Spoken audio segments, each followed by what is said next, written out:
Hello friends, आज हमारा topic है अंकटाड। अंकटाड क्या है? United Nations conference on trade and development. Trade and development के लिए बनाया गया था।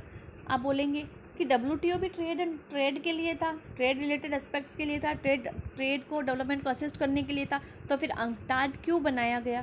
क्या जरूरत पड़ गई कि अंकटाड बनाया? देखो, डब्ल्यूटीओ जो था वो ज़रूरी है कि ट्रेड के लिए बनाया गया था और डेवलपिंग और अंडर डेवलप दोनों के लिए बनाया गया था। डेवलप कंट्री और अंडर डेवलप कंट्री दोनों के लिए बनाया गया था। लेकिन इसकी एक कमी थी कि ये जो है डेवलप कंट्री का इसके अंदर बोलबाला ज़्यादा था। डेवलप कंट्री का चलता था, अंडर डेवलप कंट्री की इसमें ज़्यादा नहीं चलती थी।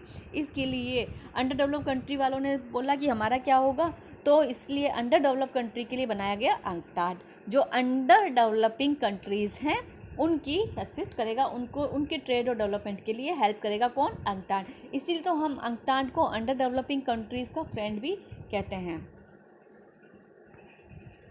अंकटाड कब इस्टेब्लिश हुआ था? 1964 को इस्टेब्लिश हुआ था। इसका हेडक्वार्टर कहाँ है? जेनेवा, स्विट्जरलैंड में। परमानेंट इंटर गवर्नमेंटल बॉडी है ये एक पार्ट है यूएन का, यूनाइटेड नेशन का पार्ट है। और क्या काम करता है? ट्रेड को, इन्वेस्टमेंट को, डेवलपमेंट को प्रमोट करता है। कहाँ पे? अंडर डेवलपिंग नेशंस के अंदर।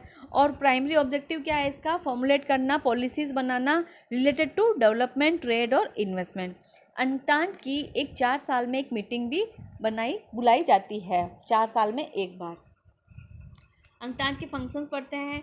ये इंटरनेशनल ट्रेड को प्रमोट करता है अंडर डेवलपिंग कंट्रीज़ के अंदर, प्रिंसिपल एंड पॉलिसीज़ को फॉर्मुलेट करता है, मल्टीनेशनल ट्रेड एग्रीमेंट्स करता है, प्रपोजल सेट करता है, इंप्लीमेंट करता है, प्रिंसिपल और पॉलिसी को इंप्लीमेंट करने के लिए प्रपोजल सेट करता है, रिसर्च के लिए, सपोर्ट के लिए भी ये ट्रेड को असिस्ट करता है।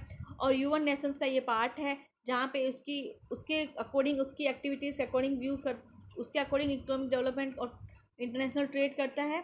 ठीक है, तो ये इसके फंक्शंस थे। और एक मेन चीज़ जो है वो अंकटाड की, वो है GSP, generalised system of preference. ये इसका प्रिंसिपल अचीवमेंट है अंकटाड का, जनरलाइज्ड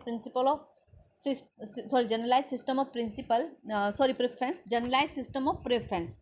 ये क्या है? जीएसपी एक ऐसी स्कीम है। पहले क्या होता था कि देखो, अगर एक कंट्री से दूसरी कंट्री के अंदर, चाहे वो डेवलप कंट्री हो चाहे अंडर डेवलप कंट्री हो, बाहर जाता है तो क्या माल बाहर जाएगा तो क्या लगेगा? इम्पोर्ट ड्यूटी लगेगी। तो अब आप देखो, जो अंडर डेवलपिंग कंट्रीज़ हैं वो डेवलपिंग कंट्रीज़ को अगर कोई माल जाएगा बाहर और इनके ऊपर अगर ड्यूटी लगा दी जाएगी तो अंडर डेवलप कंट्रीज़ का डेवलपमेंट कहाँ होगा? उनके लिए तो बहुत प्रॉब्लम आ जाएगी ना।